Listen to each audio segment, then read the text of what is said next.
G'day, Marty Ware here from youtube.com/Marty's Garden. And today I'm going to show you around my little veggie patch.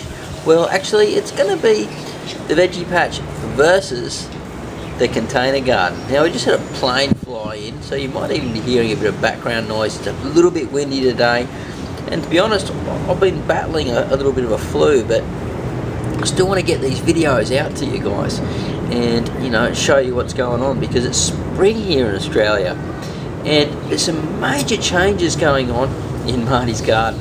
So hang on and watch the show, guys. It's going to be good.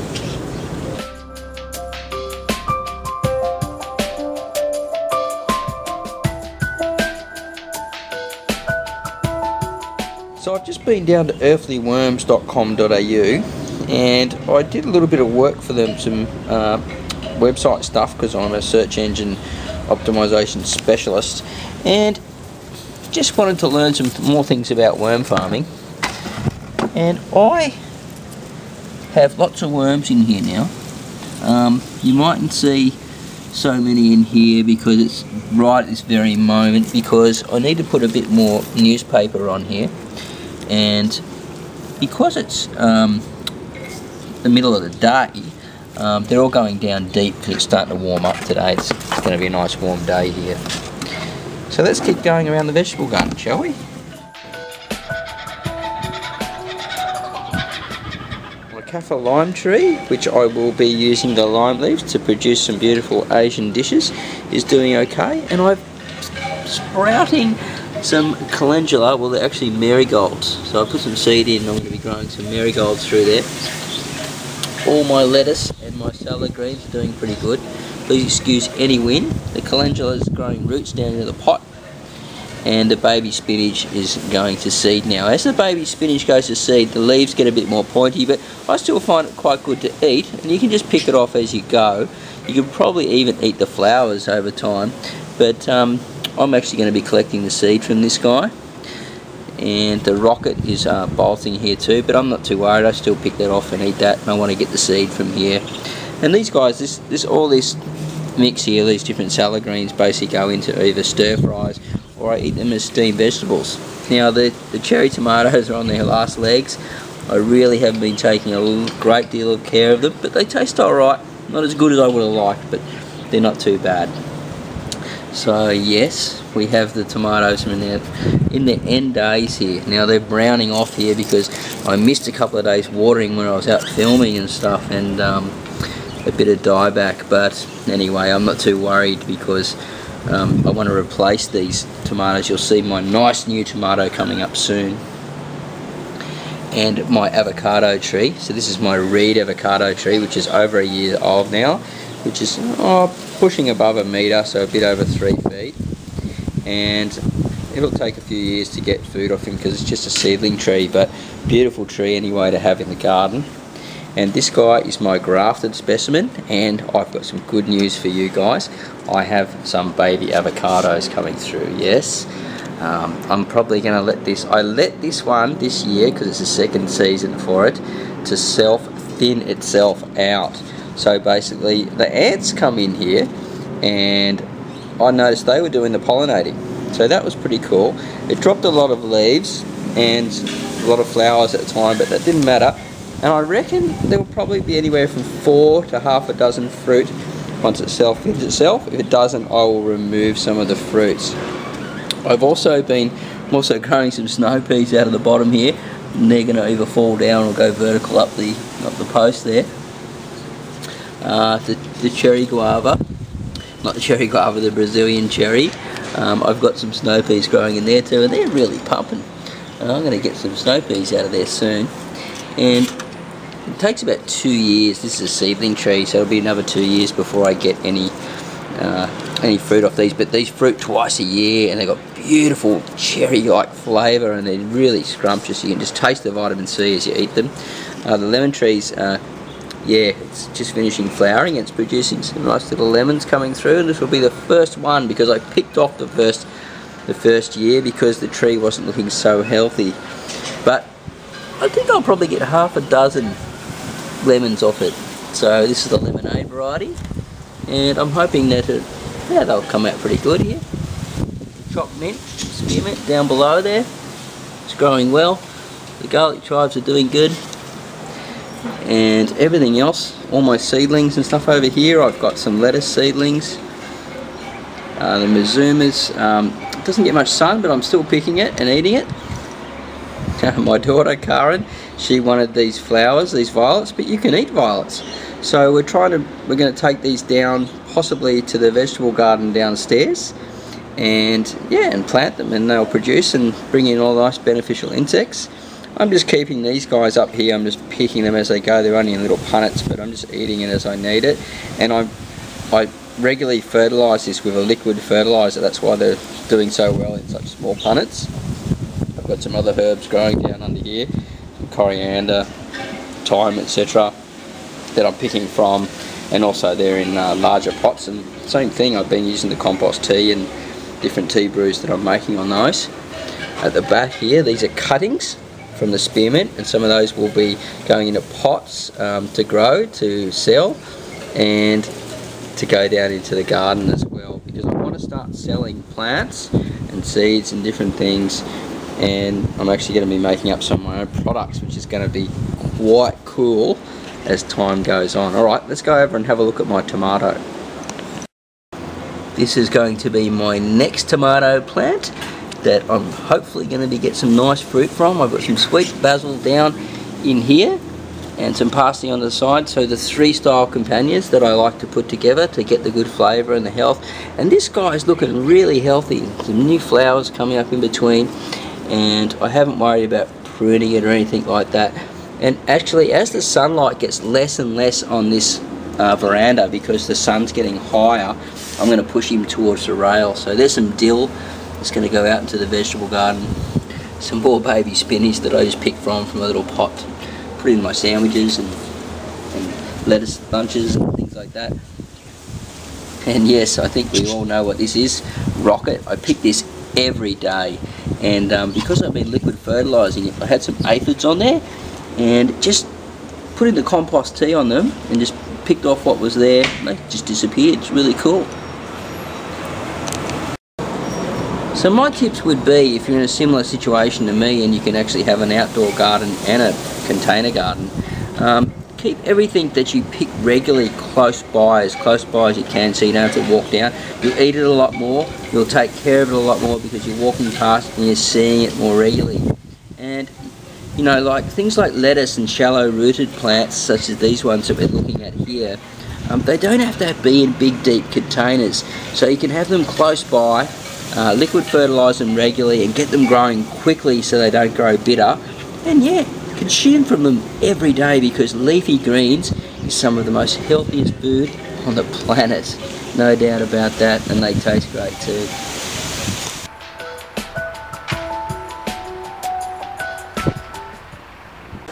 So there you have it. It's the container garden and the potted vegetable garden. Now we're going to head down to the main garden downstairs, and we're going to go and check out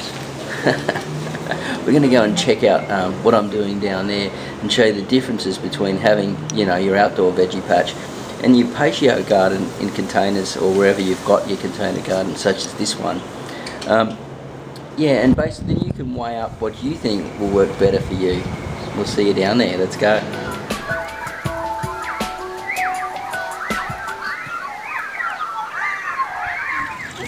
This bucket to make all the bubbles. You can do like that, you can do like that, then you can do a big circle, and then you do it out of way.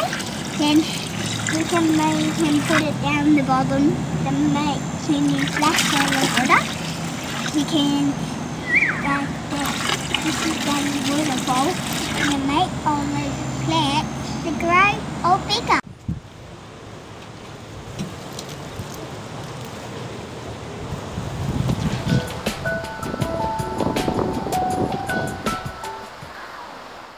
G'day guys, we're down at the vegetable garden now, and we've just had a look at the potted vegetable garden, and you know, I just want to show you what's going on here, and also maybe make some comparisons between, you know, a potted vegetable garden and an outdoor garden such as the no dig and the dig garden. So I'm just going to flip over my camera here. I'm on the trusty webcam, well, trusty webcam, sorry. I'm on my trusty Sony Bloggy, which I love this little camera, so I just keep it in my pocket. And as I'm spinning around here like this, you can see the apartments behind me. There's a tennis court there. I've got a pool up the background, but we can't see that at the moment. And then I'm just going to walk over this way, and we can see that if we go down, I'm just going to flip the camera over now. There's the part of the new garden that's just being established. It's just starting to grow. We've got some of the flowers in.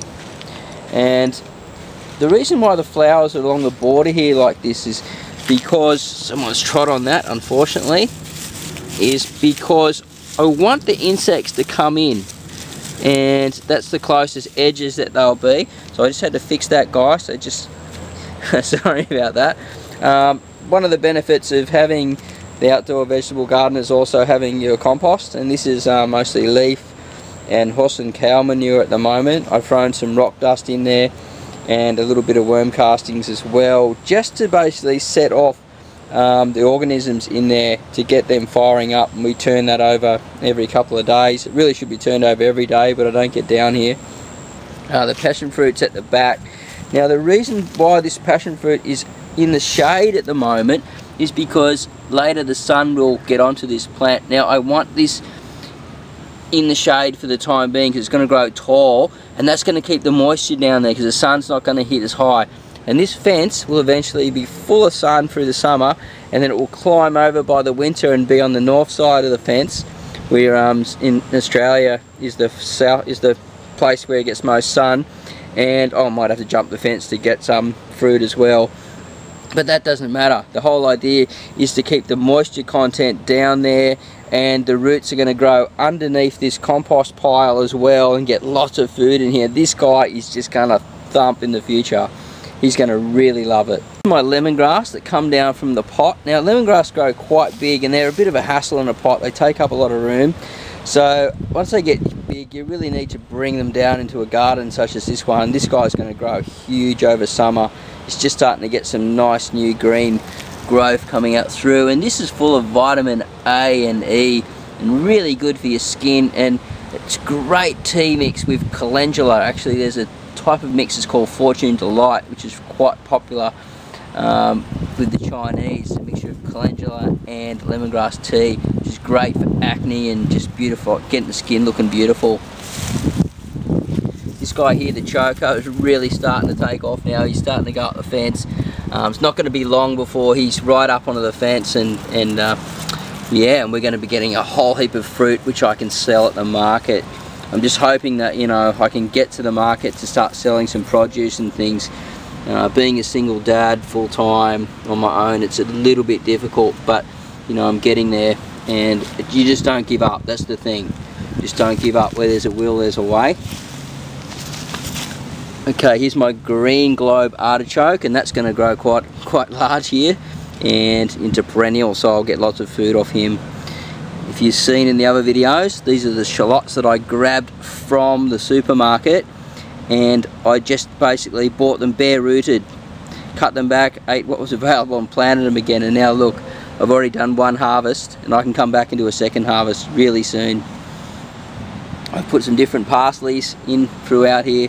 You can see the kale over there. I've already started picking the bottom leaves, and I had some the other night. It was really tasty and super nutritious. The parsley's starting to grow along the back here. That's the Italian flatleaf parsley.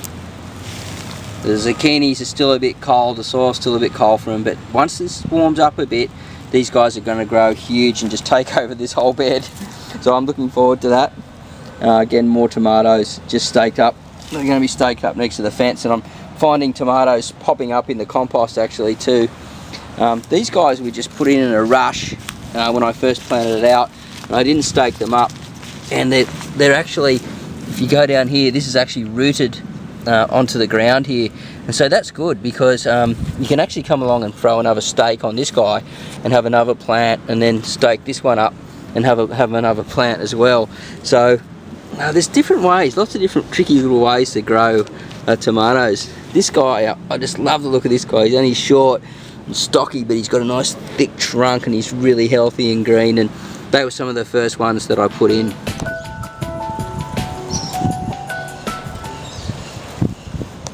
So the benefits really of having an outdoor garden is you've just got more space to grow more food, and you know, you can get bigger plants, so you're going to get larger yields. But the thing is, if you're only in a container garden, don't give up, because you can produce so much food. If you go more for growing greens, you're going to get a lot more food. Greens, tomatoes and some herbs is always the best way to go.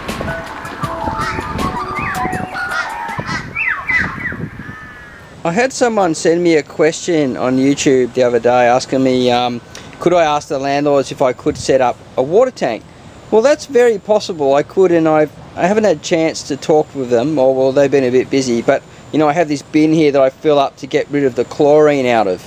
I generally let it sit for about 48 hours, and then I come in and mix my my compost teas and different brews and things in, or just give it the plain water without the chlorine, so I don't kill the microbes. But one thing I like to do when I do come in here, and I'm not watering, is just to stir it up in a figure-8 motion. So I'm just going to grab the stick, hopefully it's still behind here, one of the kids hasn't taken it. So let's get in here like this, if we can see this.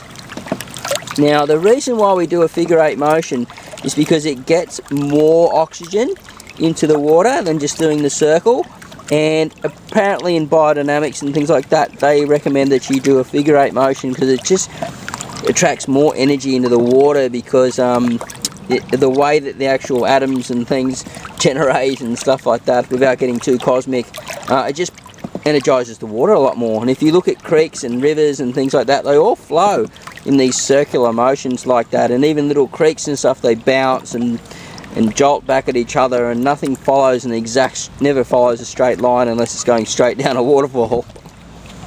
So yeah, come in and just, you know, do the figure-8 motion and just get plenty of oxygen in here as much as you can, and let it sit for 48 hours before you use any of the water to get all the chlorine out.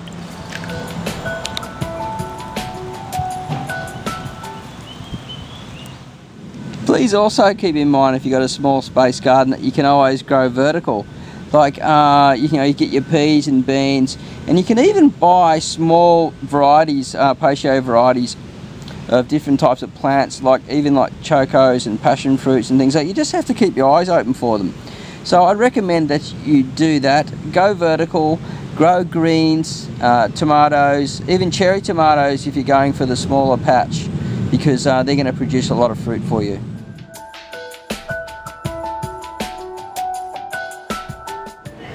G'day, Marty Ware, back again.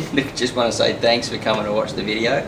And sorry, I was a little bit fluey. I was, battling a bug and wasn't really in my best of health. But we got the video out to you, and hopefully you got some cool tips. Now the next show that's coming up is about growing avocado trees, because I've been doing it for a couple of years now, and I studied agricultural management, which was one of my subjects, was avocado management. So I know a bit more than the average punter, I guess, about avocados. But come and watch the next video, and I'm going to teach you everything that I know so far about growing dwarf avocados in pots and even out in the ground. We'll see you there. Hey, don't forget to subscribe up above and click the like button, and even leave a comment and let me know your thoughts or any questions that you may have, and I'll get back to you. Okay, I'm Marty. Have a great day and happy gardening. Bye.